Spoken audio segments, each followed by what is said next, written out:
Hello, everybody, and thank you for joining me on this Saturday. Ooh, I got my glasses on. Too much glare, but ooh, you like my new glasses? I think I have Hawaii around them. I'm not sure, but I cannot deal with the glare on here, so I'm going to take them off. Ooh, that's better. Just, I need to get some glare free or something. I can't deal. But I am so happy you're here this Saturday, and as it is that May is Mental Health Awareness Month, I thought it would be a good day to let's lay it all out.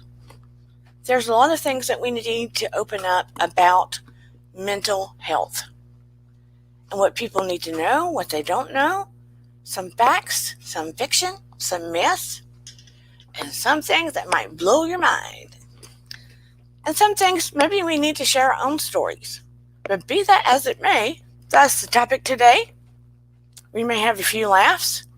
And when we call it mental health, mental illness, it makes it sound heavier than it actually should be.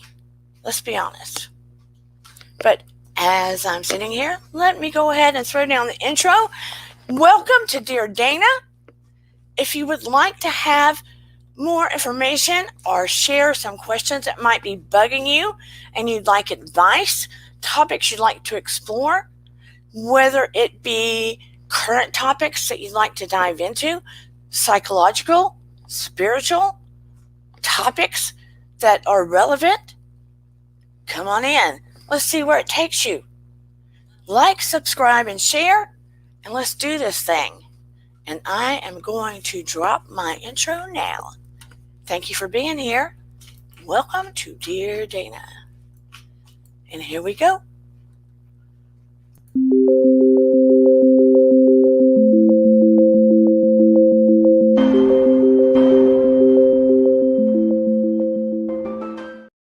Welcome, Marzi. Jamie B. Hey, sweetheart. How are you doing? So glad that you and Marzi are here thus far. And whoever may be watching that I don't know that you're here, but I'm glad that you're watching. Welcome in. Don't be afraid. It is safe here. We are fairly new to the YouTube scene, but welcome as we grow, because let me tell you, we're going to grow and grow and grow through the ceiling. I assure you. It is no judgment free here. Loving, caring, open arms kind of community. We are not allowed to be cruel in this channel, let me tell you. Nope. That is a nope and a nope and a nope. And Jamie B., are you drinking for me, buddy? Are you eating some? I'd like to know. I hope you are. Because I'm going to keep on checking. I wanted to do this topic. See, I can't talk straight today. You're doing good, rough week, but I'm making my way day to day. You are most welcome. I just want to make sure that you are taking care of yourself to make it a little easier. Yes, good. And I've got my vitamin water. Today, yes, I do. So I'm going to walk the talk. Some days we have parties on here, but today is a mental health day. It was important for me to talk about this, not just because of my academia and the degrees behind me, ain't nothing but a thing, but because it is so important. There is too much stigma attached to it. Hey, vintage optimism, dropping the butterflies.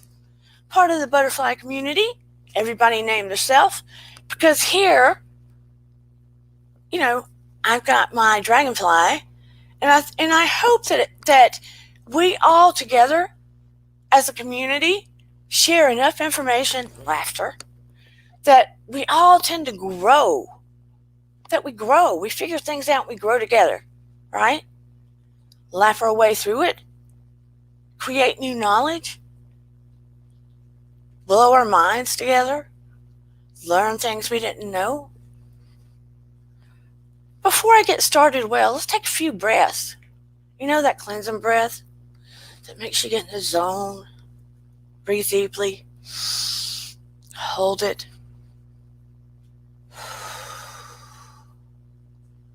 blow out all the stress, all the crud you've been accumulating. Hey, Paranormal Witch.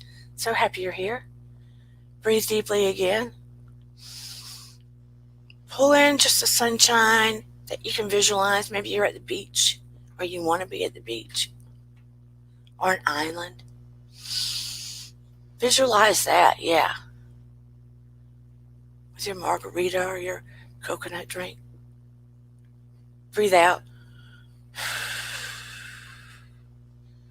Maybe you can hear the waves. I want to be on a tropical island. Do you? Inhale deeply. Visualize that beautiful sun. Maybe it's a sunrise or sunset. Hold that breath. Exhale slowly. Let out all the stress of the day. Let it flow over the ocean to be transmuted. And let it just change into something better. One more breath. Inhaling that beautiful sunlight. Hold that breath. Good. Blow out slowly to the count of 4. Over that ocean you see, all the crud, all the stress, everything that you do not need, that does not help you to grow. Let that energy be transmuted, transformed into something positive. Very good. And let's talk. Yeah, let's talk.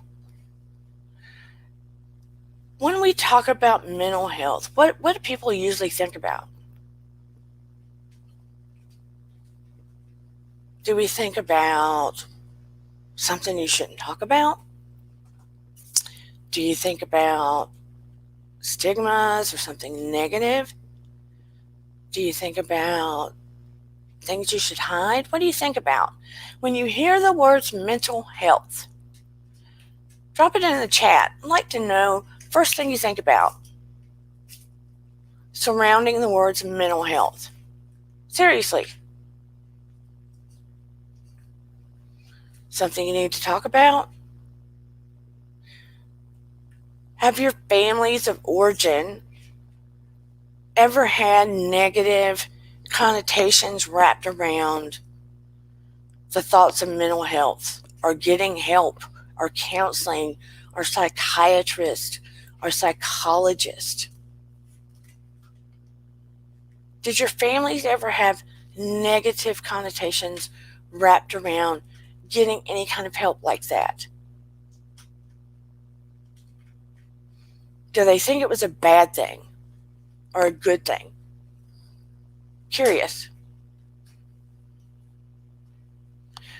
Marzi says yes. Jamie B says it's a state of mind. Paranormal says, Jimmy, you're doing a good job at it, and I'm doing the same with this divorce and stuff. I'm trying to heal slowly. Sometimes slow healing is the best. Sometimes if we think we're going to rush healing, it's not real healing. It's a Band-Aid.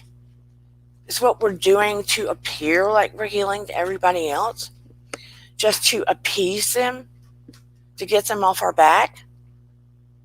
Haven't you seen that? There is a ton of negative stigma attached to mental health. But here's the trick to it. See, Jamie says, I worked at a mental health center through a co-op program in high school, and that opened my eyes to what mental health really is. Yes. Vintage says something to hide. I grew up with people thinking mental health was something to hide, or something to be ashamed of, or something. I would hear, oh, that person's crazy. They go see a psychologist. Or that mom and dad, they have to go to counseling. That means they have trouble. But, you know, as I chose to go into the field, and as all of you know, right now I teach. And after I lost Noah, I decided not to go back to, mainly counseled under the shingle of,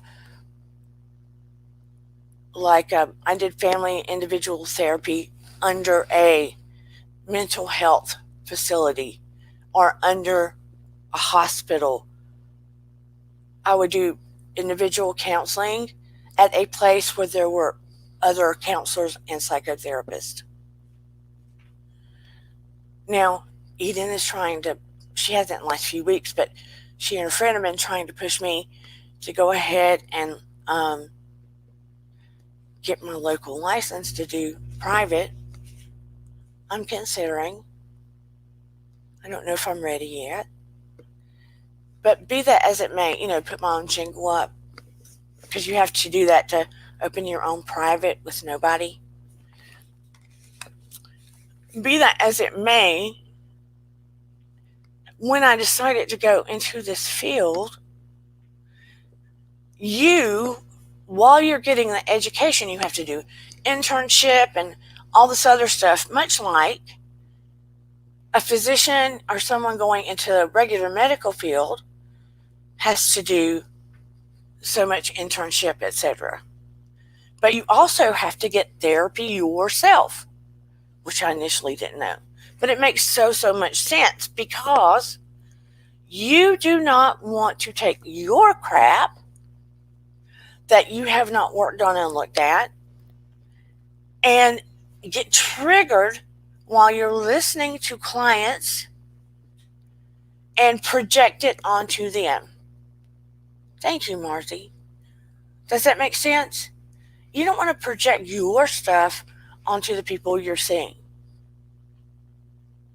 So, if I could, I'd get counseling often. Because therapy and counseling isn't just about when you're having anxiety or depression, or you've hit a wall, or you're having major problems. Sometimes it's about personal growth. Or you're trying to figure yourself out. Or you want to know what the next facet is to your life. Or you want to be a better person. Or you're trying to grow spiritually. Or maybe something triggered you and you don't understand it. Oh, thank you guys so much. You never know. I may just decide to call myself a spiritual counselor and open up on here. Who knows? We'll see. But be that as it may, people still come to me that I had before, and I take so many, but I have to reserve my energy. You guys understand that. Counseling and therapy and mental health. Let's say you have to go on medication. Medication isn't the end all and be all. Some people do need it and it helps. And some people need it in conjunction with therapy. There are different things you can do to take care of your mental health. I love you guys so much. You give me too many kudos. I'm a human being too. I have my own issues. Oh, hey puppy. Cleo likes to come in here. I'll let her come in. Come here, baby. She's gotten big, you guys. Look at her. She's almost 12 weeks old now. Can you believe it?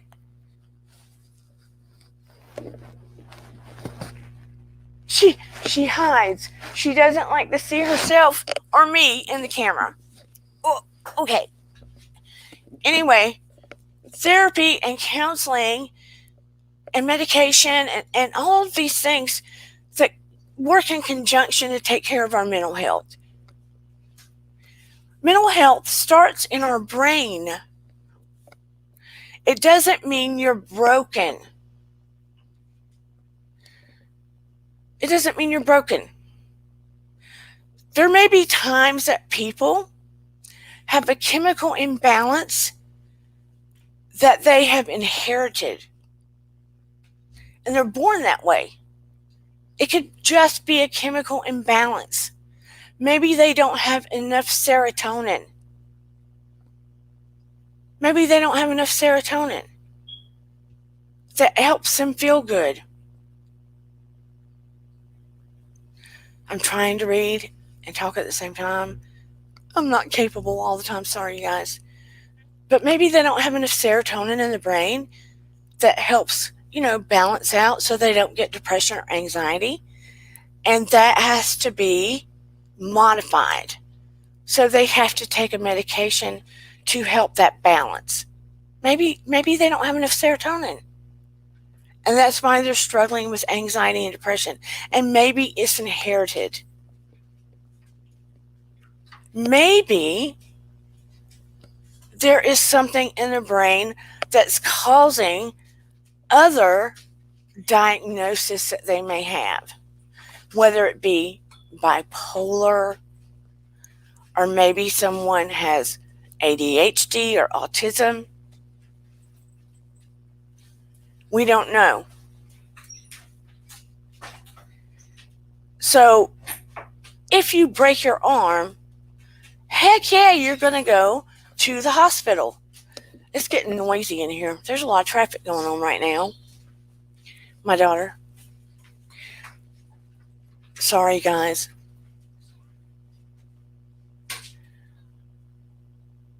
So now I'm getting off track. What was I saying? Okay, if you broke your arm, you would go to the hospital because you would be in pain. You would not think twice about going. Some people think mental health has to be situational. Maybe someone had trauma. Maybe someone lost someone. Maybe someone lost their job. If you lose your job, you're going to go through depression most likely.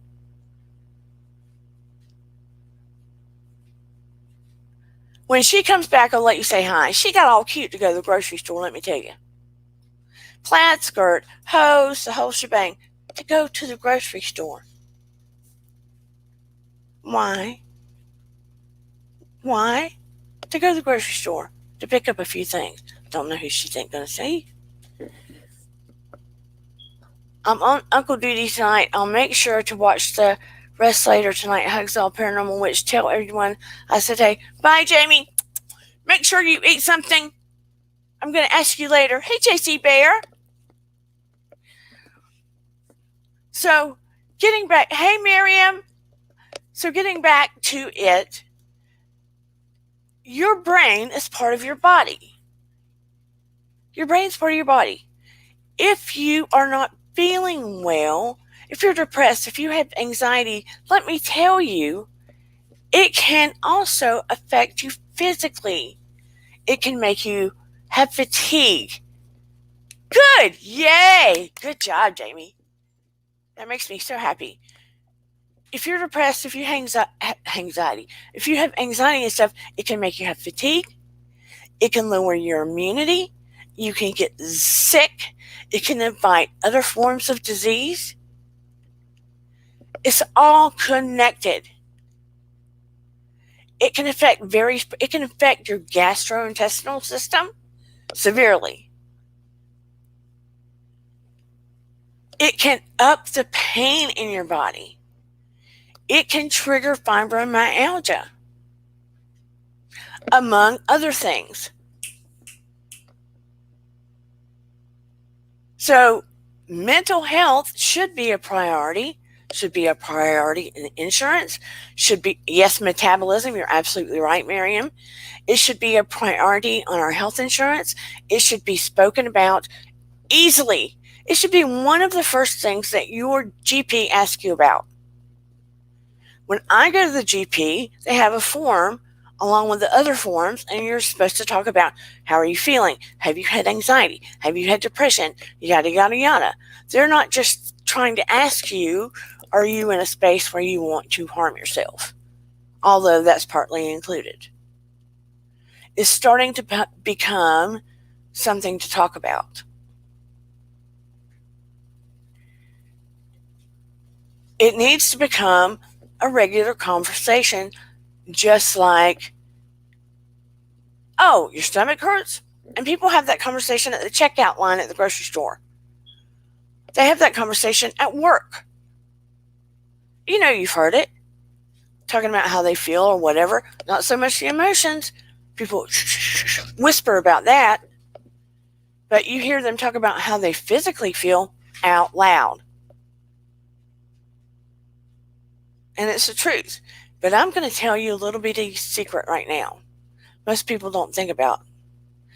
Every single human being on the earth, every single human being on the earth has some form and degree of mental health issues. Every person you know and meet. The only ones you can not include are little babies.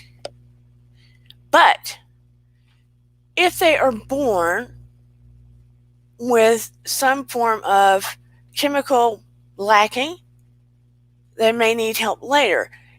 Depending on how they are raised, if they are exposed to trauma or what have you, or if the mothers used during pregnancy, they already come into the world with mental health issues, among also medical problems. It is contingent upon what situation the baby is born into, and I have witnessed that coming into the emergency room when I was working there. So, in my opinion, and I would be willing to bet big money on it, every single human being you have ever encountered has had, will have, currently has some degree of mental health issue. They haven't maybe gone to a counselor or therapist. They may not have opened up enough to get diagnosed or treated. Because of the stigma, because they are afraid, or maybe they're doing things in their own life, some degree of self-care, to try to handle it on their own. We do not know. So anytime you're feeling like you're unique in that position, or you're ashamed, or you're afraid to get help, I want you to think about that. Every single person you know has some form of mental health issue. Just like they go to the doctor to check on their regular health. I guarantee you, if they went and got their mental health checked, they would say, yes, I've had some anxiety before now, or they will in the future, or they've experienced it at some point. They have dealt with some form of depression,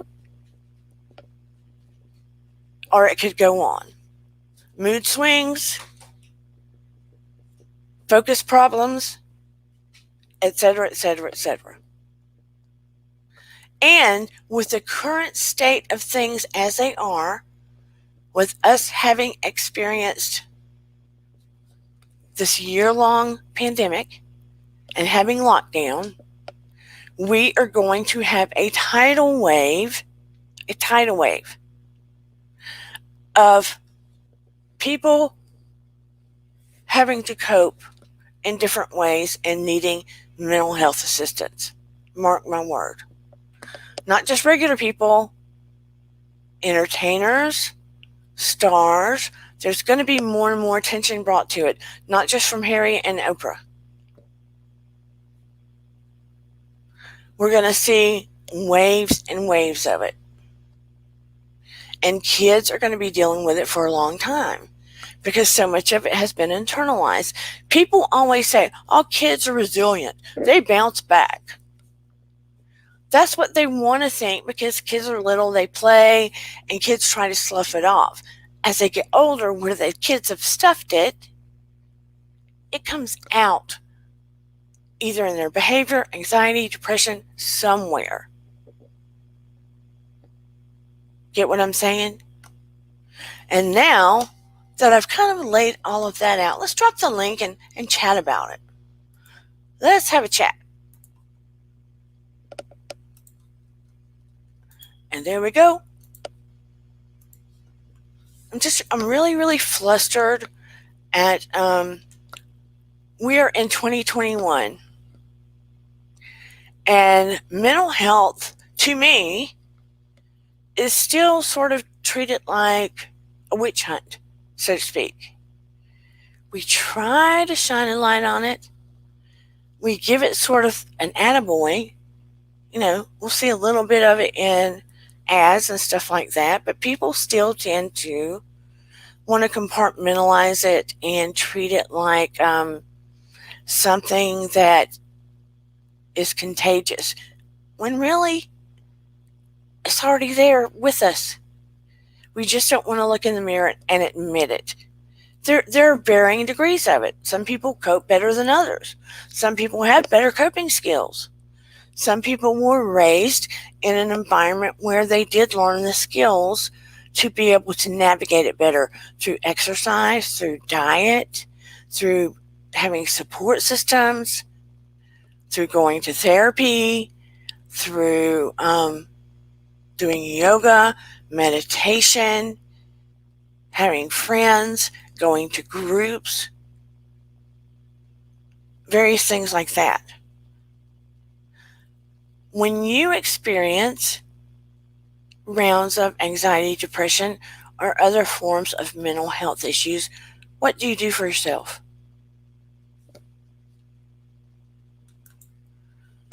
Vintage says, Marcy and Vintage, and Mom never been divorced and she doesn't understand how depressing it is, and they don't know being single mom is hard. You can't know until you've been there. I mean, let's be honest, Paranormal Witch. It was difficult when you were married. Yeah? And it's difficult when you're single. If you don't have love and support to help you out with twin toddlers, your hands are full 24/7. I bet you Miriam could tell you it's difficult. Heck, I had Noah and I was single and it was difficult because I didn't have babysitters and someone to give me a break, really. I mean, Miriam's got more than one. I mean, I had Noah, he was one, but he was special needs. So I could barely ever walk away from him. Hey, Kind Bear. Oh, dropping my son off work, be right back. So that was a different kind of difficult.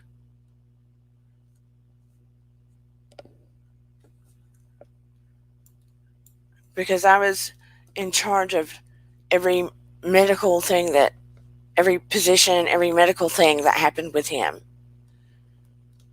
That was a whole different kind of difficult. I would like to know, I don't want you to get quiet or scared or anything. What did you think when I said every human being you meet has some degree of mental health issue? Be honest. Me included.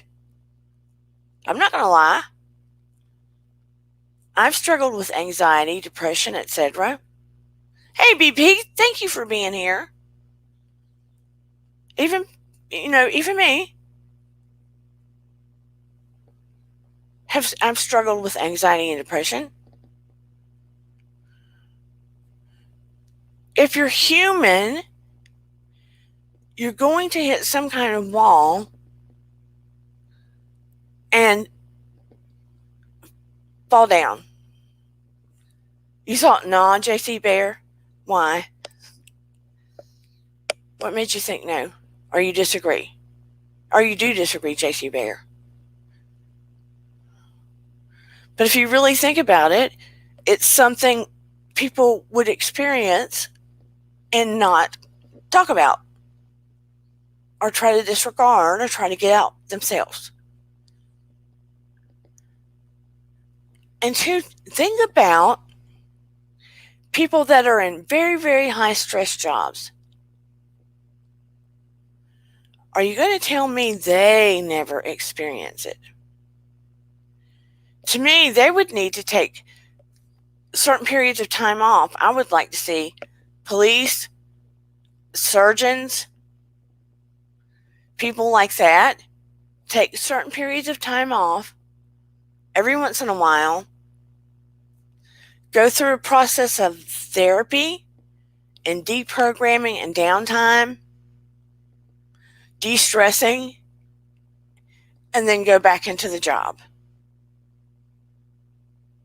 Because in my opinion, if they keep going and going and going and going and going, it triggers the brain, heightens the stress, and even if they don't think they're experiencing it, you can be experiencing it heavy duty and be in denial. Wait a minute. Let's see what JC said. I just thought, no, but that was my first impression, because I don't know. For me, when I go through a lull or down period, it's a short time frame, so I never attribute it to a serious issue. It doesn't necessarily mean it's serious, but it is a mental health issue, regardless. Hello, Miss Vintage. How are you? Hello. Wow. Don't you look cute today? Thank you. You're most welcome. I totally agree. I believe everyone across the board it's like a spectrum. You might have a little smidgen of eccentricity. We can say eccentric. I feel like that was the older term, back in the 60s when you were just an eccentric personality. Yeah. But now it's like, oh, you don't want to leave the house because you're going to get a panic attack. Right. Well, that's interesting. My mom had panic attacks. And she didn't leave the house for a little while. And she did not drive a car for, let's see. I bet she didn't drive a car for years. And then she finally had a friend, no matter what we said, she would not drive one. And then she finally had a friend push and encourage her to drive a car. Her panic attacks were so bad. I've definitely noticed something that kicks me out of my depression is when I have a friend who's just like, hey, let's go hit the garden, or let's go do something to get out of your head. That's the best way to combat it. Right. I mean, personal experience. Right. Because I get, I'm someone who definitely gets stuck in my head. And then if you feel bad, you just kind of like start getting into this weird cycle, and then it feeds this kind of weird aggression. And then before you know it, you're screaming at someone for no reason. Yeah. Yeah. Happens. But your brain can make a lot of odd things happen. True. I mean, look at how it can make a person black out. Yes. And I do agree with what you said earlier. It can affect your physicality. Like, I got an ulcer just due to the fact that I had this really crazy job. I was working for BRC feeding the homeless, and the executive chef kind of treated me like shit for like 3 months. And I got like a 2nd-degree burn on my arm, and I kept working through it. Like, I had to cook 12 chickens because he just decided to bail out on Thanksgiving. And it was starting to make me ill, so I quit. Yeah. And look at how stress can make you make mistakes. Oh, yes. Facts. I mean, and stress is part of a mental health thing. You are too high stress, it causes mental health issues, because either a form of depression will happen that you do not recognize, and that's why they'll give you tests to do depression scales. There are tests for that? Yeah. And they'll say, you are depressed. You may not recognize it, but you're depressed. And you'll be sitting there going, I'm not depressed. Oh, well, it's a self-defense mechanism to just be like, no. Yeah. And, that's when I have the tendency, I'll fluctuate, right? Oh, good night, BP. Sorry. Well, she didn't have to go, but either Oh, I'll get overly busy so I don't have to think to occupy my brain, more information, more learning, constant, or I'll become so focused and just like time pass, you know? yeah. Like after losing Noah, I was just like in some kind of weird zone. Keeping busy, keep on doing, that kind of thing. Yes. And you don't realize or you don't want to realize. Yeah. This Saturday was the anniversary. So my uncle passed away last year from COVID. I'm And so sorry. Saturday was the anniversary. So last year, to encourage my mom, I was like, "Oh, we'll make a memorial of her garden." So we started planting a whole bunch of flowers and perennials, and we tended to the garden. But she had knee surgery, so the garden kind of went bad. And now this year, she's been almost OCDing about the garden, Yeah. but he would not talk about Claudio at all the entire day. And then in the morning on Sunday, she was like, I couldn't sleep. And I was like, yeah, I think it's because you didn't really consider your feelings about your brother's death. And she just looked at me and was like, we need to go to the garden. Yes. And I could see like the ADD, OCD, like, I was like, oh, okay, mom. Yeah, just give me 10 minutes. You just have to go through the motions sometimes. But Yeah. I could tell she didn't want to deal with how she felt. So going through the motions. I mean, look at how complex human beings are. Yeah. Mental health and feelings go hand in hand. Yes. That's absolutely true. And And we are, and sometimes your head's telling you something, but you don't really want to recognize how you're feeling. So you're just playing the game of avoidance, I like to call it. Avoid. it would be better if people could get really in touch and be honest with how they're feeling instead of making up stories. And you know what really drives me crazy is, and I know people don't want a book, but when people go, "Oh, how you doing? How's it going?" That bugs me too, actually. And really they just want to hear, "Oh, you say, "Oh, I'm good." They don't really want to hear how you really are. I forget which comedian it was. I think it was Leslie Jones. She's like, don't say good morning. Don't take away my opportunity to decide whether or not it's good or not. Yeah, but do you get my point though? Yeah, like how are you is sort of a in general kind of comment, and you just like, oh, okay, you fine. When I ask somebody, "How are you?" You want an in depth, It yeah. does. It doesn't have to be like a book, but I really want to know how you are. So everybody in here, if I ever send you a note or I ask you how you are, please know I really want to know how you are. But you see, I taught English in Japan for 7 years, and I think that's where I recognized how are you is more than just a general greeting, because when you're trying to explain it to a Japanese person, because in Japanese it's like genki desu, genki, so that's it, that's the but when you say how are you, that's almost a question that opens up a conversation about how you actually are. Like if you want to say anything about your mental health or what's going on in your morning or anything like that. So you don't realize if you say how are you, you're opening a door. Yeah. Miriam, when you said, was it because all of a sudden you had too much time for yourself? Who was that question to? Because I don't know. I'm sorry I'm late in recognizing. Oh, so I was at the garden today and I brought home a snake. No! Don't Why show not? me a snake. Are you serious? Why is it? Is it alive? Yeah.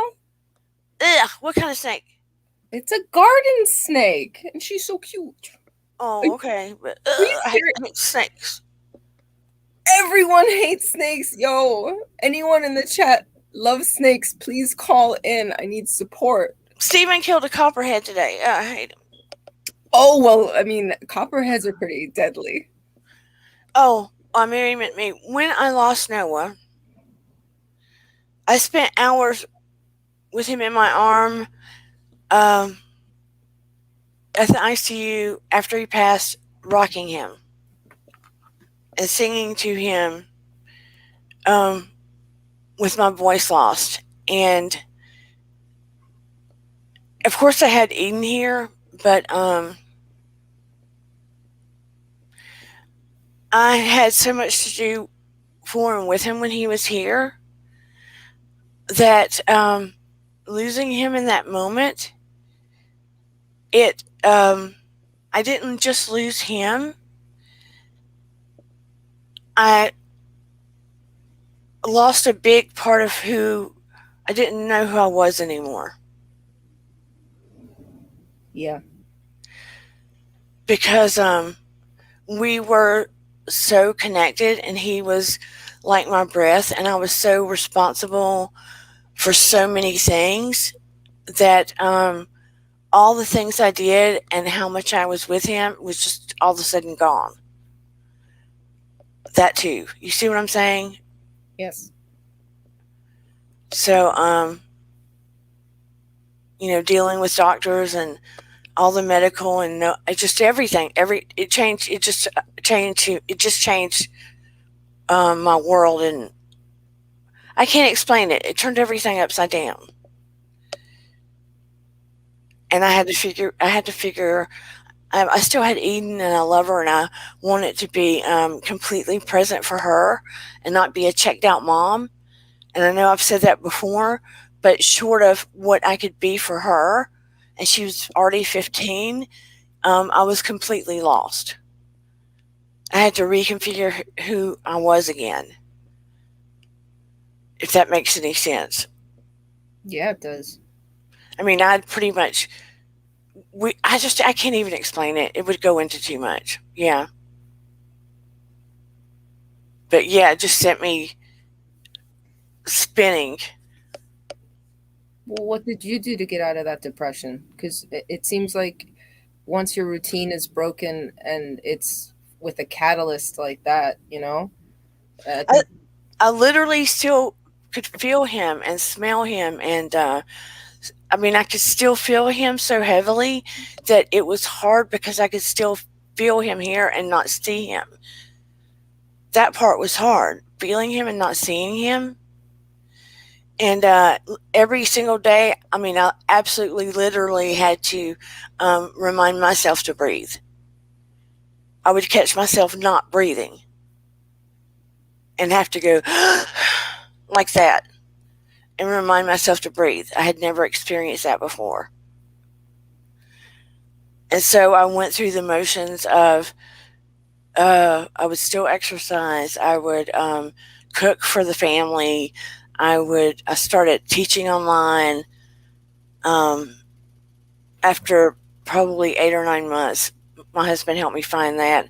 I wasn't ready to do therapy. I was trying to stay on top of what Eden needed to do for school.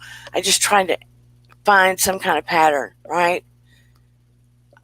I started dumpster diving because I found it online. And I found that, just cool because all these stores threw away new things. I dumpster dive too. So I would grab my mom and go say, "Look, do you know all the stores throw away these new things in the dumpsters? They don't even donate them and they still have the price tags on them." So I was just trying to find ways to keep my brain Keep your brain active. Yeah. occupied 24/7. And I Hmm. was trying to learn new things all the time. And I was still like learning medical things constantly, like I was going to medical school because I was so used to it. So I know it sounds crazy, but it was exercise, taking care of Eden, just the patterns, the patterns. Now I've just made my hair crazy. But do you see what I'm saying? Yes. Getting in some kind of pattern, like I told Jamie, crazy hair. See, I got flustered and made my hair crazy. You always look gorgeous. Stop being ridiculous. A place. But I'm making it worse. But anyway, you see what I'm saying? I got in some kind of pattern, a life pattern. So I knew that I was doing something. Because being in some kind of pattern where you're living is better than laying in the bed and wallowing in the feeling. Yeah, that's true. But I also feel like a lot of that's distraction. It You're, is. you're distracting yourself. So I would allow myself to fall apart as needed. And I would do it away from Eden. And Stephen would help me. And then I'd pick it back up. And then he'd have his time where he'd fall apart. And I would be there for him. And he'd do it away from Eden. And we would just, progress from there. And I had a group online called Helping Parents Heal Online. And that's the one I do the guided meditation to connect with children.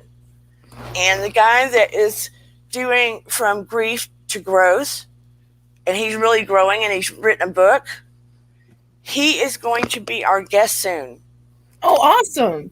So if you have anybody that's lost somebody, a family member or anything, and I will let you know it's going to be on Wednesday, I highly, highly, highly recommend that you watch that show or come on that show to ask questions. He is wonderful. I have questions. Yeah. His name is Brian Smith. I'm going to look him up. He's wonderful. I was one of his first interviews and I was terrified. Terrified? Why? Because that's when I'd never done any of this. Oh, YouTube-ness, the interview aspect? Yeah. You're a natural. You're fine. Thank you. But yeah, I definitely, like, for my family, mental health doesn't just run in my family, it gallops. To quote like it's insane. Like my stepsister Jane, she's bipolar. Maggie has Asperger's, and she's still really upset that that's now discredited as his now autism is on the spectrum. So she's really upset about that. My dad suffers from depression, and he's suicidal. And then there's my mom who also suffers from depression. So with your dad, is he currently under the treatment of somebody? Oh, well, see, he's sneaky. He's a very sneaky, depressed man. So he was doing virtual Zoom sessions during COVID. And last week he actually had an in-person one, but my mom went with him because he's very cognitive, highly intelligent, and he can manipulate anyone during a conversation. Right. Dealing with him day to day, like he hasn't left the house in like a year. He sometimes doesn't shower until you ask him like, hey, did you take a shower today? And then he'll like get really angry and like fluster off. He doesn't do anything, like anything. He goes from one room to a couch to one room. Yeah. Mm-hmm. And how old did you say he was again? Sorry? How old did you say he was again? Pete was born 1955. So he's in his 80s. No, not 80s. 70s or something like that. 1955? Oh, yeah. Yeah. Yeah, I'm sorry. I didn't do my math well. Because my mom is 78 and she was born in 43. Oh, and he's bad. Like, he's a first generation, but his parents, so remember, he's my foster father. So his parents were Auschwitz survivors. So, and his big brother was also born in Germany. So he was the first one born in America, and all of them are dead. Wow. And his brother, so dad was born January 3rd. His brother's first child born January 3rd. My sister Jane, January 3rd. That's amazing. None of them talk to him. Why? Because he's just a depressed schmuck. Like, he doesn't do it. Like, he's not the kind of person who'll text you and be like, how are you?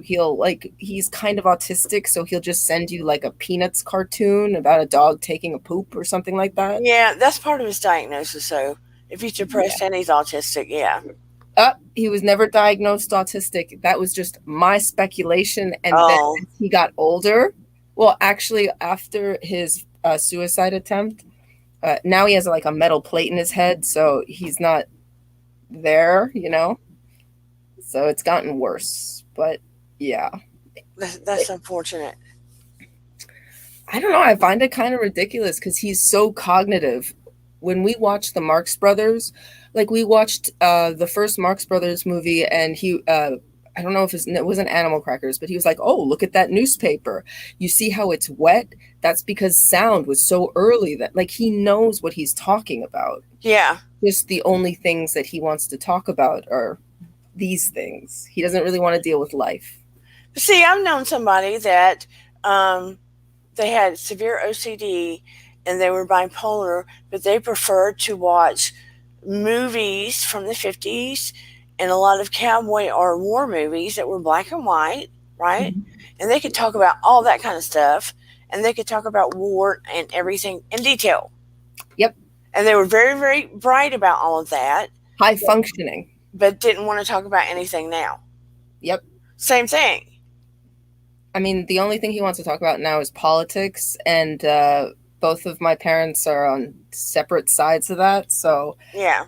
yeah, they avoid each other like the plague, and it's a house. So, you can't, like, oh, that's not a situation in love where you want to just drive the other person crazy. It's just if we had more understand you're in it and I see that you smile on here. I wonder what it's like when you're not on YouTube. Are you Oh, smiling or humor is my defense mechanism. yeah, it has to be. Are you kidding me? Oh, absolutely. New York City is crazy right now. If you can't find a reason to make someone else smile, please. Because, again, I picked up a pet snake randomly because I was working in the garden because I was pulling poison ivy and I didn't want the snake to get poison ivied. So what are you going to do with that snake? Oh, I'm putting it in my strawberry bed because I have my own bed. So I've got 2 heirlooms going, Jubilees and Lemon Boys. And I also got strawberries. So I'm just going to put it in there so it kills the ants. Before we get back on mental health while we're talking about your garden, update us on the children's wall so we can get that going. Oh, well, all we have to do is the measurements, and the only thing I need to do is call my friend Alicia, who works at Artisan Craftsman, and then we're going to make an invoice just to get the Crink acrylic markers. I have the spray paint, I have the canvas. That's already done. All we need is something for the markers so that kids can come anytime that they want to when the gates are open so that they can just color in the butterflies. Okay, So and what amount are we looking to try to get up? Oh, probably around June. The milkweed, which attracts monarch butterflies, has already started to come up. So tomorrow I have to finish cleaning up that bed. I can actually show you pictures. No, but I'm talking about what Okay, let's say June 15th. money amount are we trying to? For Crink markers, like $70. Like it's nothing. It keeps going down. Yeah, because my friend Alicia works there, so we can get a discount. And there's an art grant. So I'm trying to like work with that so it doesn't have to be that much money. Okay, do you have a PayPal? Yes. Okay, make sure that you put your PayPal in my comments when this show's over. Okay. Okay, You want me to do work? Okay, fine. and that way we can get the amount to you by what date? Yeah, like June 15th. By June 15th, and I want everyone that has donated to DM me on Instagram and let me know how much you donated, okay? Is that a deal? Everyone? Oh, and I'm also going to send pictures. It's Yeah. Bissell Gardens in the Bronx. Oh, yeah, JC Barrett said, let's keep to 150 so there's surplus for the fall. Oh, okay, cool. They can just add extra flowers or something. All right, cool. So I know let's everyone at the garden is going to be really excited. aim for the goal. I can't look at the word today. I'm glitched out because I was just talking about Noah and I got all flustered. Um, we are trying to achieve the goal of $150 for the children's garden. Butterflies. Yeah, the butterfly garden. Mm-hmm. Butterflies for the butterflies. Butterflies for the butterflies. Oh, hi, Adam Harris. I'm always happy to see you here. We are talking about mental health.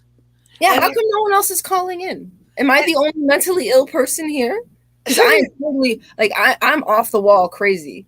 No, you saw me here as a therapist, and here I start talking about how I'm dealing with, Noah's loss and everything, and here I'm like messing my hair all up crazy and everything. You can tell I get anxiety when it comes to his loss. Well, it's a hard topic to discuss because I think when something hits you emotionally and you're so empathetic, you go back to how you felt at that moment. Yeah. I did. Yeah, I mean, it was obvious. I was looking cuckoo for a minute. Just because your hair looked a little funky? Oh, Lord. It always looks a little funky. Really? Really? You're talking to the human skunk. Oh, this puppy's right here at my feet. She is so sweet. This is going to be one good dog. You know what? She's already good. She still chews on me, though. Well, she's a puppy. I got a spray bottle. She thinks it's to drink from. Is it to spray her when she's bad? To spray her when she bites me too hard and won't let go. Yeah, she's toothing. Yeah, I know. Yeah, you need to have like little oven mitts and She's so smart. It's crazy. What kind of dog is she? They say that you're so sweet, that she is part retriever and part collie. Hello, Miss Miriam. Yes! Just like put away the damn snake. I put it in my pouch. Oh my God! Yes. You're creepy. I know. That snake is gonna come back and eat you up. Oh, please stop being. Did you hear that story of that guy that had talk about mental issues? He I had know. a snake, a pet snake. About mental issues. Yes, he had a pet snake that used to sleep next to him. And then he noticed that snake kept elongating itself at night. And then he couldn't understand why. So he asked the vet, stop, I'm going to leave.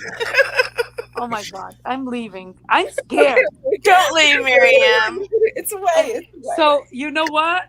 And then the vet said, well, the snake is sizing you up to know when that snake will be big enough to eat you.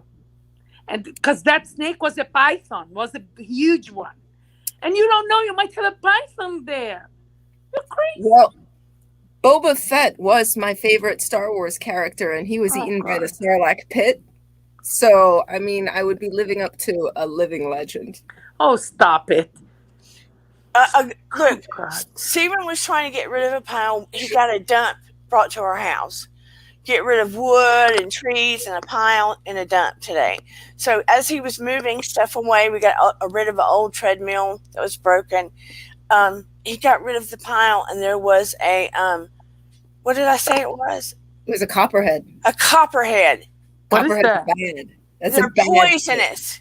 What is that? Crazy poison. It's a snake. And it started chasing him. Yeah, copperheads are very deadly and very aggressive. Well, and how did he get away from it? No, he eventually he killed it. He took its head off, and the body was still moving. I am having anxiety right now. See, everybody can get anxiety. Oh God, this is terrible. Oh God. But Miriam, what did you think when I made the comment that every person that you encounter has some form, degree, or have had or will have some degree of mental health issues? To be honest with you, I think isn't that obvious from the way Yeah. people don't know how to deal with each other, how people don't have patience and empathy. I think like when you go through some mental issues, it goes to extremes. Either you become a total empath or you become a total psychopath. Well, that's true too. Oh, I like that. That actually makes a lot of sense. People do not have good emotional intelligence. Yeah, and then they become that's this is what I wanted to say. And then they become emotionally unintelligent, for lack of a better word. So and especially like with this day and age, social media, everything is is in a sentence or a caption, and people just like the way you think you portray yourself, but then there's the way that people perceive you.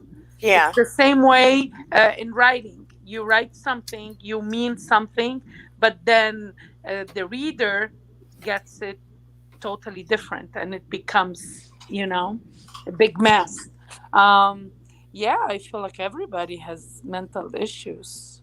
I mean, it is confusing with all the tech stuff. That's why either A, I ask, or I clarify, or I use that little voice thing. Yeah, yeah, I'd rather use the voice thing, to So be honest. people know my tone.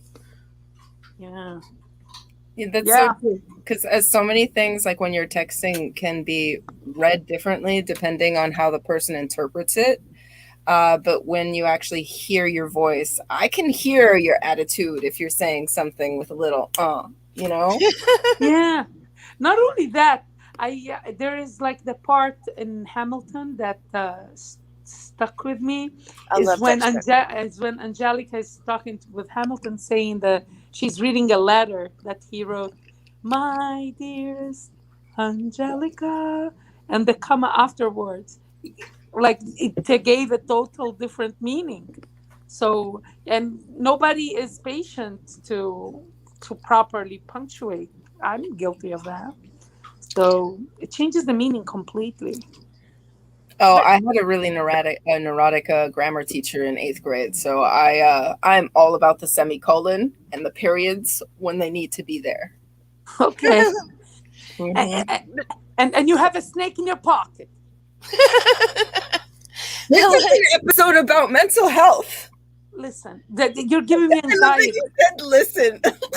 The pause before. Yeah, I'm getting anxiety right now. Why? All right, fine. I'm gonna leave this. I'm gonna let the You snake know, know. when I have to do, because I don't have someone to do my garden, so I do the lawn. Yeah. And one time, like there were leaves, I was just collecting the leaves, in fall, and there was a snake underneath the leaves. Oh my God. I ran for my life.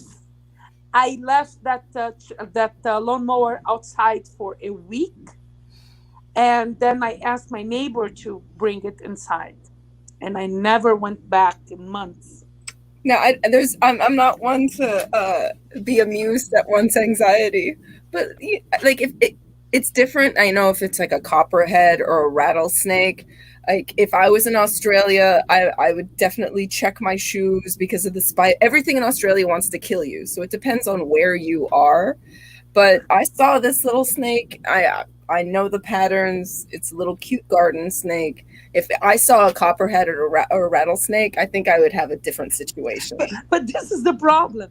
You just announced that you're making a garden of butterflies for the children, and you have a garden snake.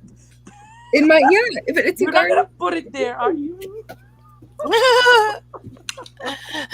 look, when I You go know, outside, I always look at the ground. I'm going to give me some big rain boots.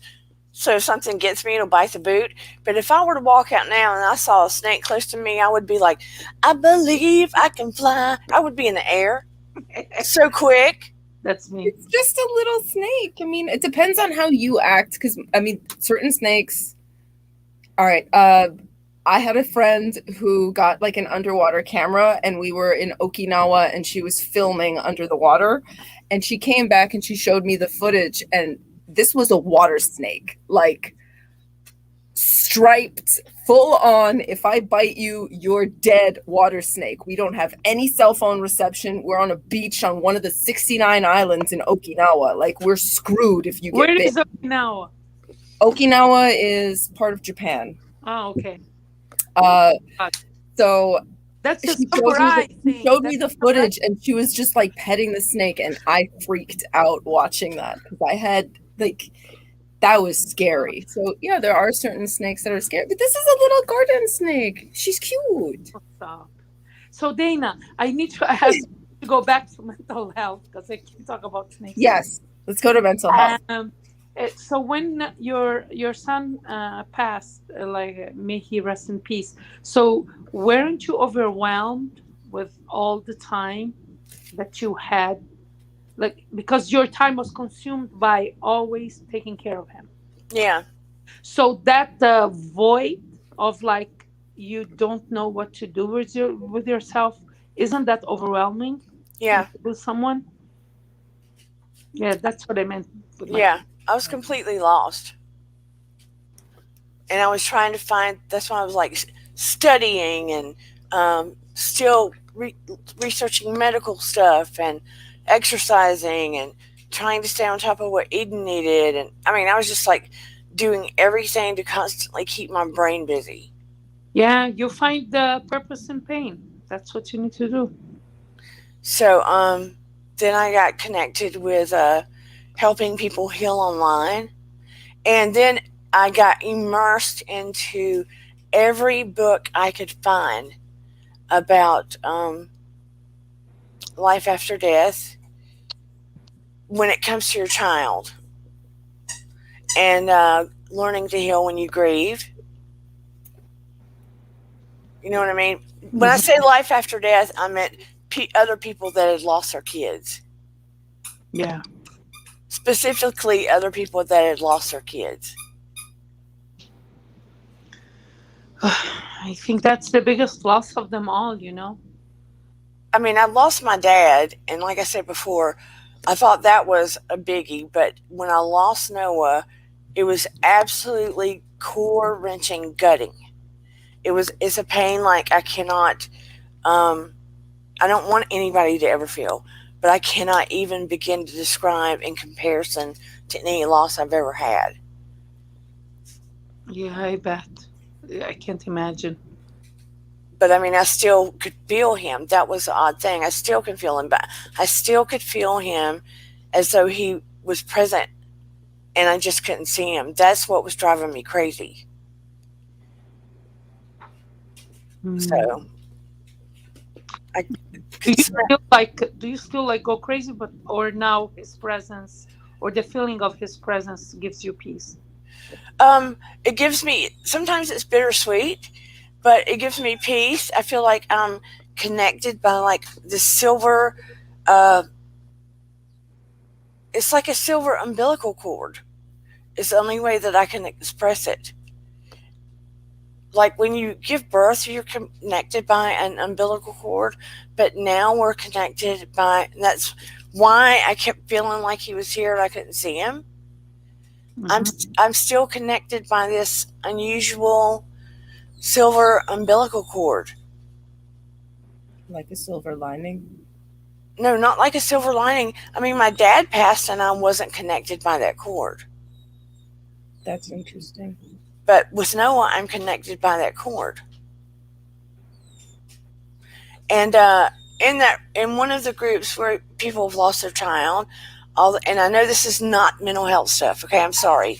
They had a medium there yesterday, and it popped up at 8 o'clock, and I went. Because I just wanted to see what she got, and immediately Noah came up. Right when she started. Wow. Which was odd. Oh. Cleo. And she was telling me things like, he was there, did I know that he literally had wings of light. When she wasn't saying that about the other kids. And did I know that I had light around me and that I was an energy healer? I mean, it was just a weird thing, right? And did I know that I was still connected to him? So it just gave me a lot of confirmation really quick. And she was just there to read for moms that had lost their kids. Uh-huh. Wow. So anyway, it's a very odd thing. And when Brian Smith comes, if you guys are interested, even if you haven't lost somebody that close, it is going to be very eye-opening, because he has not only interviewed me and a bazillion others that are even, I'm not big, but he's interviewed some big people. He's lost his daughter, and he still is in some kind of communication with her. What we came to find all over the world in this group, everybody that has lost their kids, oddly enough, we've been able to stay in communication with our kids. You know, I wonder what the parents of the kids that were killed in that elementary school in Connecticut. Yeah. Yeah. If they have this kind of experience as well. I don't know. I mean, when you don't know them, and because yeah. the group loss, you know. Well, I feel like it's a difference of a spiritual connection. Yeah, true. I mean, when you hold on, I don't know. I think there's something different, like how you said that your father passed, but you didn't really feel anything. But when Noah passed, there's still that civil cord. I think that's a spiritual thing. I mean, I would get a few little signs from my dad, but with Noah, it's like a consistent connection. And with these other parents, they were from all different kinds of backgrounds, all different religions, and some didn't even believe in God. It was just really, some gave up religion but became spiritual and did believe in God. But almost every single one of them found out they still had communication and were able to have a relationship with their child, even though they passed over. And most people, that's a mental health thing, because some psychologists and psychiatrists would say, you're cuckoo. But we're not. Yeah, but that's where spirituality, I think, is kind of interesting as far as the realm of psychology. Like, there's a difference between, like, Freud and Jung, because Jung believed in, like, the universal soul. And yeah. I feel like, death is kind of transcendent when you think of it in that Eastern kind of mentality versus Freud, So I don't know, spirituality and psychology, they play this little tap dance. But here you go. You've got spirituality, psychology, and science.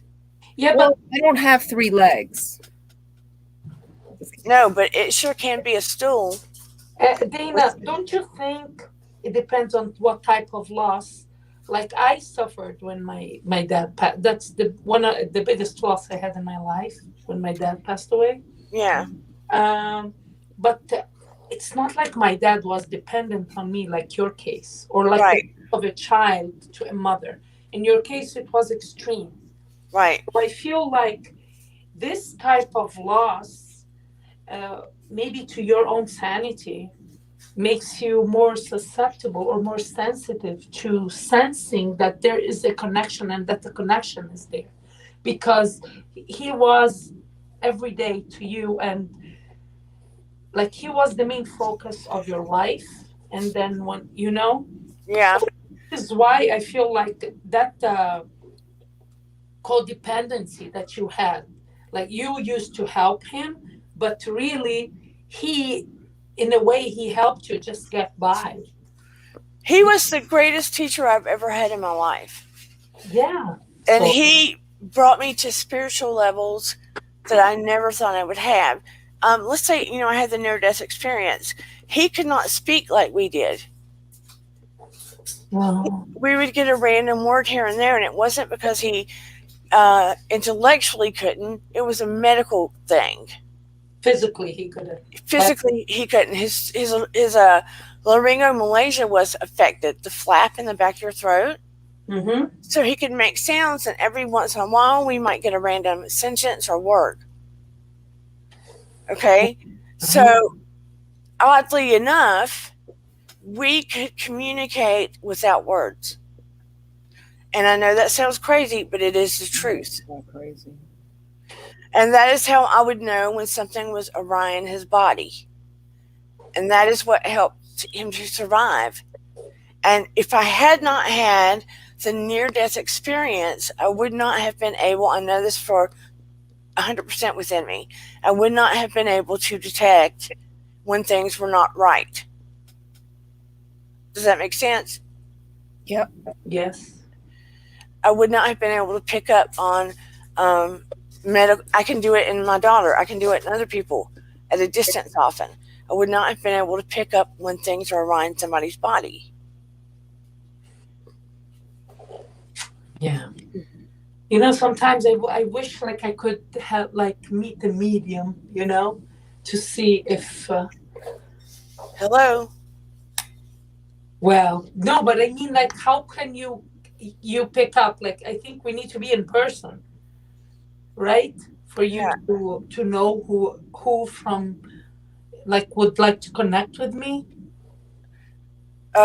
Did you watch last Wednesday? Did you watch? No, I was not home. You're dubious. I don't think you need to be in person. I mean, Wednesday I was able to connect with Jamie's lost loved ones. Really? I saw that, and it was a really powerful episode. Wow. Yeah, I didn't want to do it live, but Jamie wanted it live, so it was a powerful episode. Yeah, I don't think you need to be in person. I just think you need to be open. Yeah, true. Because the information is, I mean, yeah, of course, if you're in a room with someone, I mean, there is that tangibility, but as far as this new world of technology, if this is all you have, I mean, you can still work through it. we are not our bodies. Exactly. We are energy. We are beyond our bodies. I mean, we are these are skin suits. Ew, did you just call me a skin test tube? No, skin suits. Oh, stop. You're outraged. You have a snake in your pot. Basically, these are like cars carrying around our souls. That's why they change over time. And we don't look the same as we did when we were 18 or 20 or 30. That's why this changes. I always found it interesting in Chinese medicine, like the map of the human body as far as chakras and everything, even the organs, like the liver is what holds on to some aggression or something like that. Anger, yeah. Yeah, like all of that makes sense. Yeah. So, I mean, actually, in the future, if you guys are interested in like quantum healing or Reiki, we will do some of that on here. I'm totally curious about that. Yes. Okay. Energy healing. I have no idea what that is, though. Miriam's interested too. She just you can do it. You can do it at a distance and feel it at a distance. If you're open to it, you can experience it at a distance. All right, I'm gonna get rid of my snake. Okay. Yeah, but mental health wise, we don't give enough attention to all of it. People get stigmatized. They get put in a box. And then look what is going to happen because of the pandemic. Oh, everything is messed up. Everybody's messed up. I don't know. I kind of love it, to be honest. Because you don't feel alone. Misery needs company. Yeah, pretty much. Yeah, like, me too.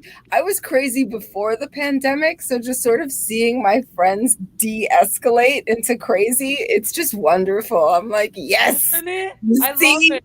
Aha! But you think about it, it does sort of put everybody on a level playing field. Oh, yeah. Yeah, it does. You see, I was talking about xenophobia for years, and now you can't leave your apartment. Ha ha! Sorry. Agoraphobia? Ha ha! once everybody starts getting out there and they have to get used to being free again, That's right? gonna happen. But then everybody's getting shots. What about those that pretend that they have shots and they haven't? That's creepy. Oh, Like, think I feel like you need to like own up whether or not you were vaccinated Facebook or not. And if you weren't under the vaccinated, you get treated a certain way. Oh yeah, Shannon Van says, "How come I only have 9 likes for this stream?" uh, well, I like liked it. the minute I came in, and Shan needs to be calling in. Wait. All right, well, I'm gonna leave, ladies, because I'm gonna get rid of my snake. Okay, Bye, guys. I feel like over time this channel is going to grow because I do feel like it has some merit. Well, it has a lot of merits. It's just like it's a hidden gem. You will see when people find out about it. No, Right? It's look, like a safe space. It's a safe space. Sonia on Housewives, I should have brought her up, but our picture, but she has mental health issues. Oh God! Because quit biting on me, Cleo. She has mental health issues because look, you don't really ever see her date anybody steady. You don't see her date anybody steady because she never wanted to be divorced from Morgan. Yes. She makes it sound like she left. She didn't. He left her. He dumped her. She, in my opinion, was really in love with him. She has never gotten over it. Every time she has a meltdown, it is about that marriage or it's about something Morgan. What I think she really misses the lifestyle. I think that's what she was in love with. Wasn't him per se, because I feel like I don't know where I heard they used to live separate lives, kind of like, because he's like such a high rank, like in the bank or in the business, whatever. So she had all that free time, and this is when she was always the life of the party. But then at some point, her behavior was not appropriate to be Mrs. Morgan. No. So yeah, so this is why he left her. To be honest with you, and no, I agree. and she left. I think she's in love with the lifestyle, and she can never get over it. But to the point of obsession, like it's bad. I agree, it's a lifestyle, but for her, there is an emotional connection there too. She defends everything about Morgan, but when she really gets down and depressed about it, it's more than the things. You don't really see her connect to a man in a serious way ever. Yeah. No, I agree with you. But I think she really was in love with the status. And I don't can disagree. get over the fact that she lost that. Right. I think that, and she's having a hard time. She's trying to get back up, and she always makes a bad decision, decision after decision. So it's and yeah, it's in her head. Oh my God, her last blow up was scary. And look at it too. If you feel like they're looking at you like you're not good enough. Well, that's Ramona. I feel like Ramona keeps her like that all the time, as because she uses Sonia. To be honest with you, no, but I'm saying if the man left her because of her behavior and thinking she's not good enough, I don't think that's why she doesn't get into relationships. I think no man like seek a serious relationship with her because of who she is. Of she's very she's very expressive about, she doesn't have a filter, and it takes a certain type of man to accept that. Like in the circles that she lives in or hangs in, and they're not like that. They're very conservative, although they might do freaky stuff, they might cheat on their wives, but the wife needs to be a certain type of way. And the Sonia doesn't fit that box at all. But, when it comes down to brass tacks, they all have some degree of mental illness. I guess I feel the worst for her. Yeah. Cleo, that's the puppy. But I feel like, what does our country have to do to take the stigma away, in your opinion? I think it's us. I think it's the media. I think it's the way it's portrayed in the movies or talked about. I think this is how we like. The more people, I feel like the more celebrities like or people that has big following, they say that they have it, then it becomes relatable and it becomes wow. That person that I have on a pedestal has mental issues. We, so it's not what I. It's not like they're crazy. No, but Yeah, you don't hear it about it so much until one of them, like a singer or someone, has said, "Oh, I was overusing drugs and I was depressed, and now I want to put the light on mental health." yeah. Or somebody Or said, Prince "You get what Harry. I'm saying?" Or Prince Harry. Yeah. Or Britney Spears, but she seems, every time I see her on Instagram, my heart melts because all she's doing is spinning. Yeah. And I sit there and I think, it doesn't look good. It doesn't look. I want to believe your mental health is being taken care of, but it doesn't look good. Yeah. God knows what she's been through, you know? We think like just having money and status and fame is everything. But it can Yeah. be a very lonely place, you know? So why I would like to see mental health be a common thing, common everything day. That didn't come out right. A common everyday thing. You I know what? would. Start in schools. That's what I was about to say. Bingo, you read my mind. If they start in schools, like having like every kid will have a session that's part of their curriculum just to talk about how they're feeling, what's happening. I think that will be a world of difference. Introduce, you know, if you say prayer, it's going to cause issues. But if they would introduce yoga or meditation, Yeah. I mean, in one school, they introduced meditation, and the amount of aggression in that school, and people going to um, after school programs or getting kicked out, reduced 70%, Wow. and the grades went up I believe that. because the kids learned how to quiet their mind, find some peace, and not get so wound up. Yeah. I think it starts in school. Yeah, it's gotta start them young, you know.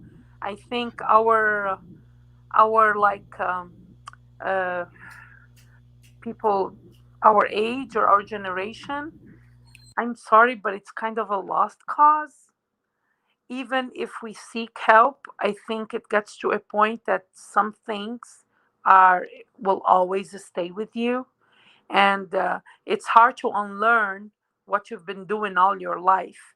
Meanwhile, if we give the tools to the kids, so it becomes natural for them. And I'm a firm believer. One time something went on at Eden School that I didn't like. She had that tumor.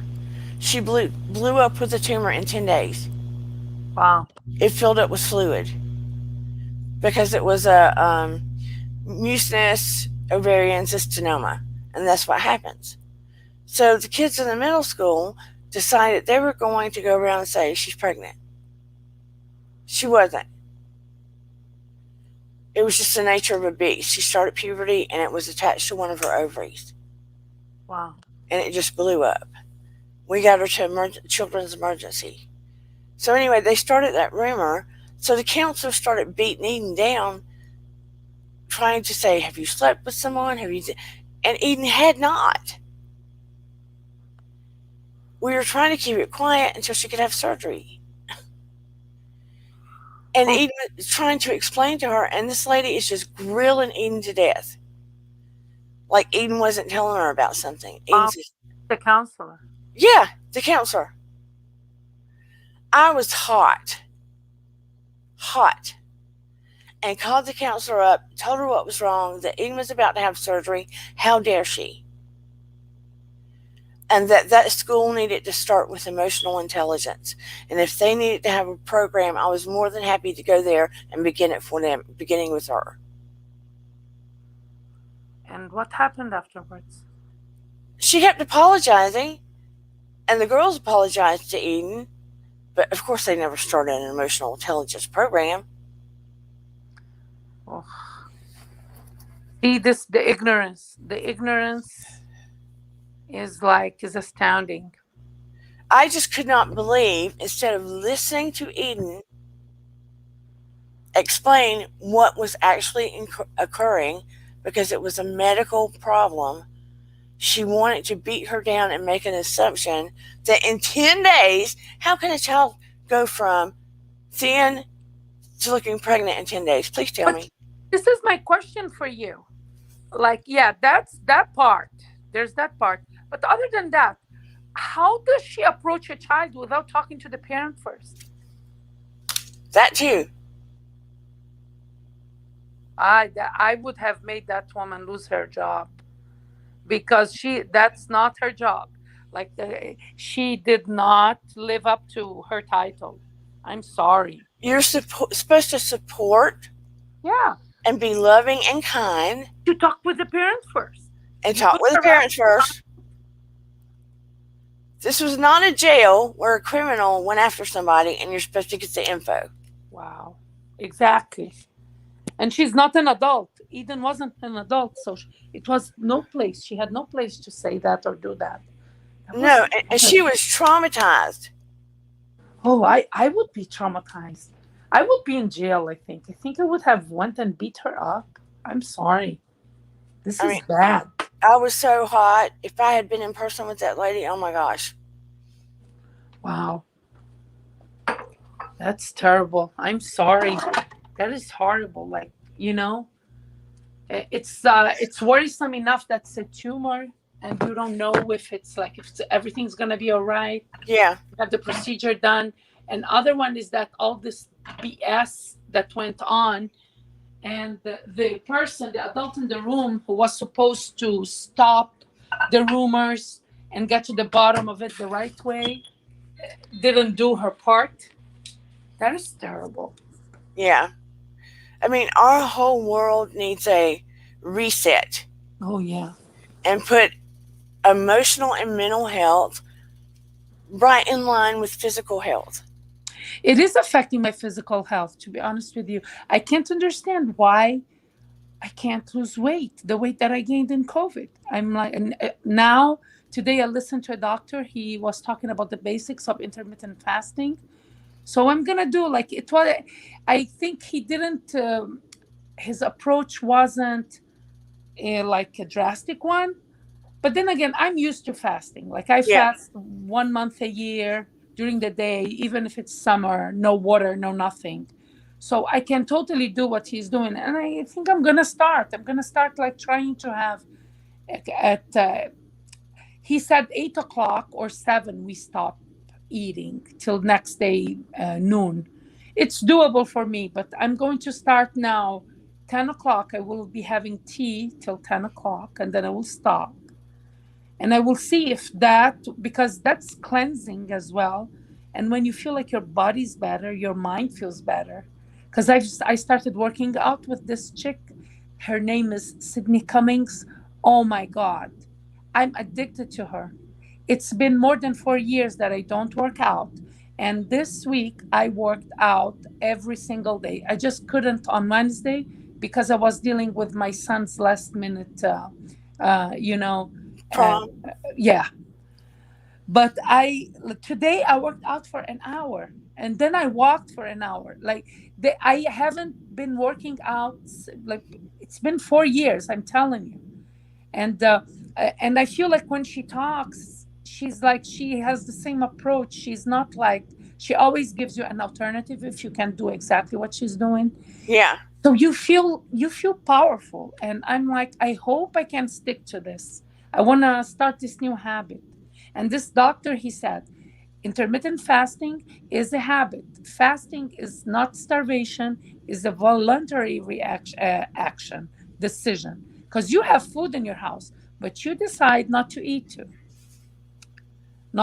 So I liked his explanation, which was like, duh, in my case, but I'm going to start doing that as well.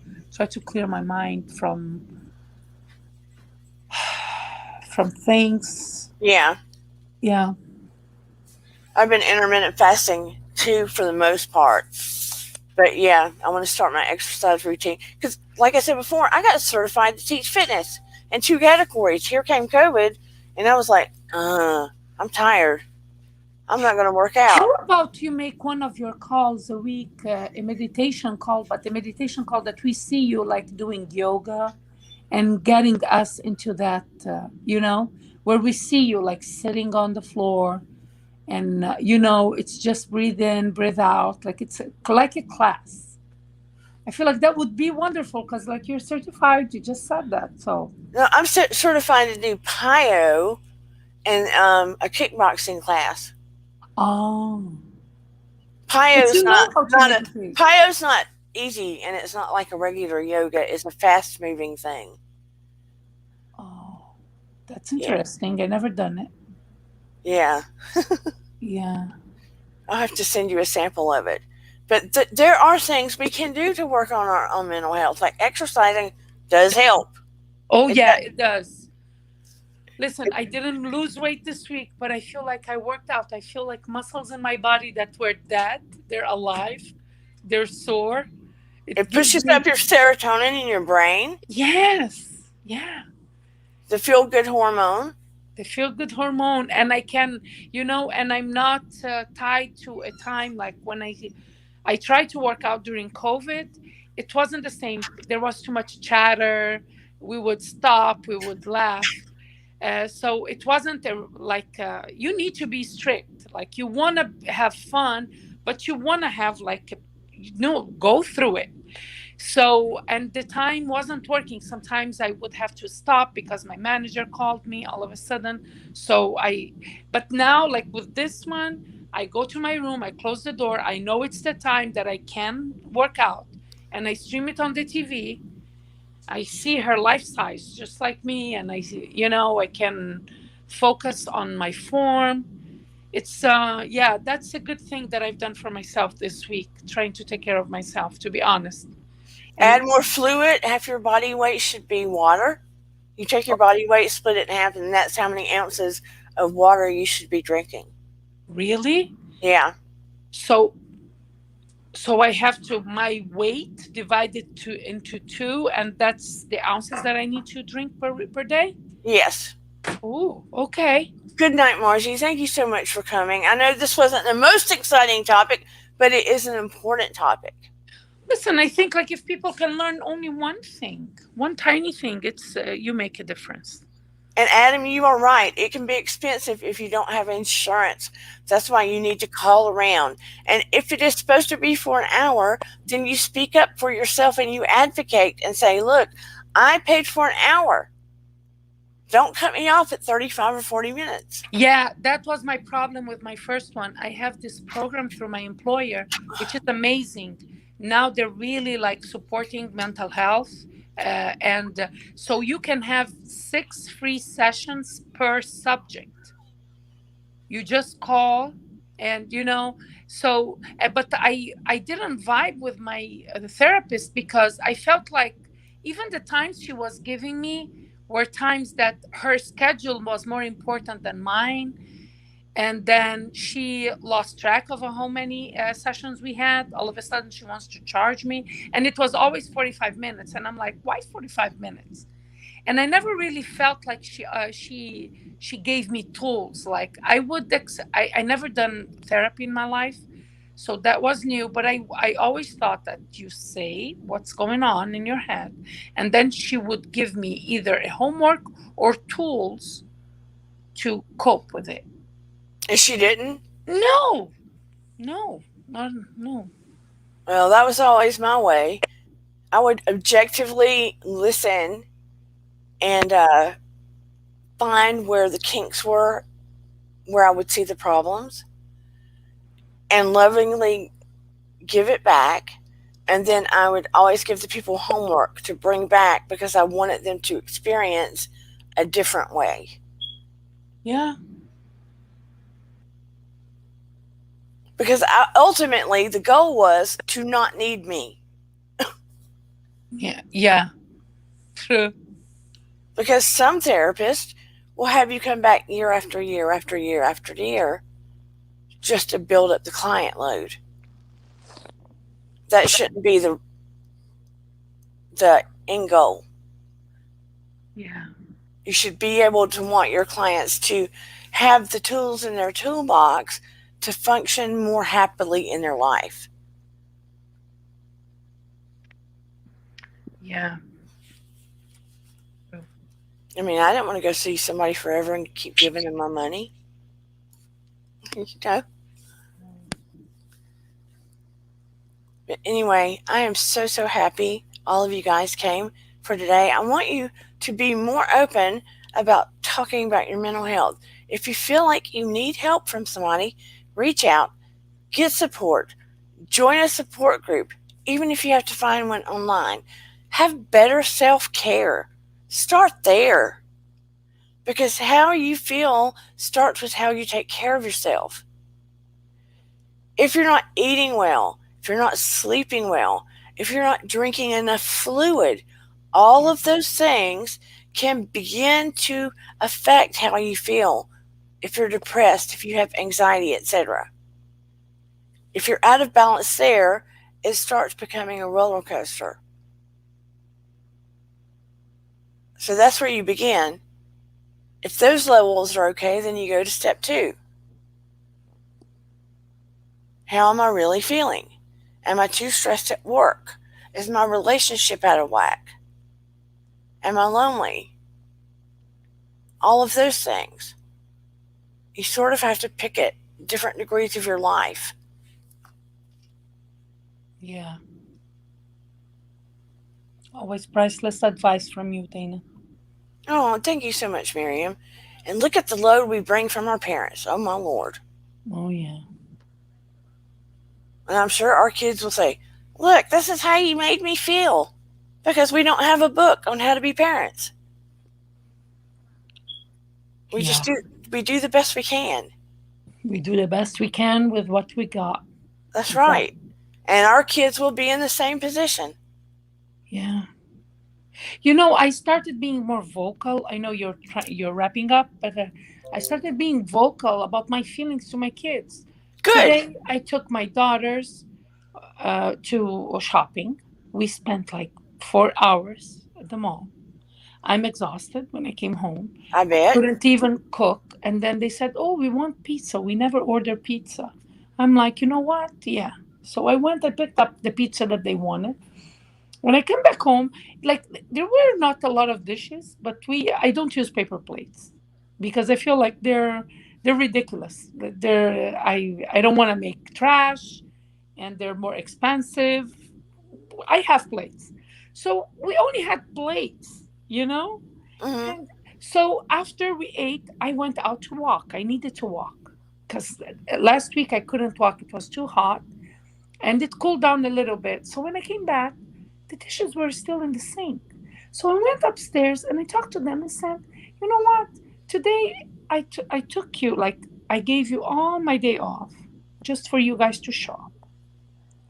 So you guys don't do anything like to show that you like care. Like, come on, do the dishes for mom for once. Do I have to ask you? And they were like, yeah, but we are organizing the closet. I said, well, you could have organized the closet afterwards.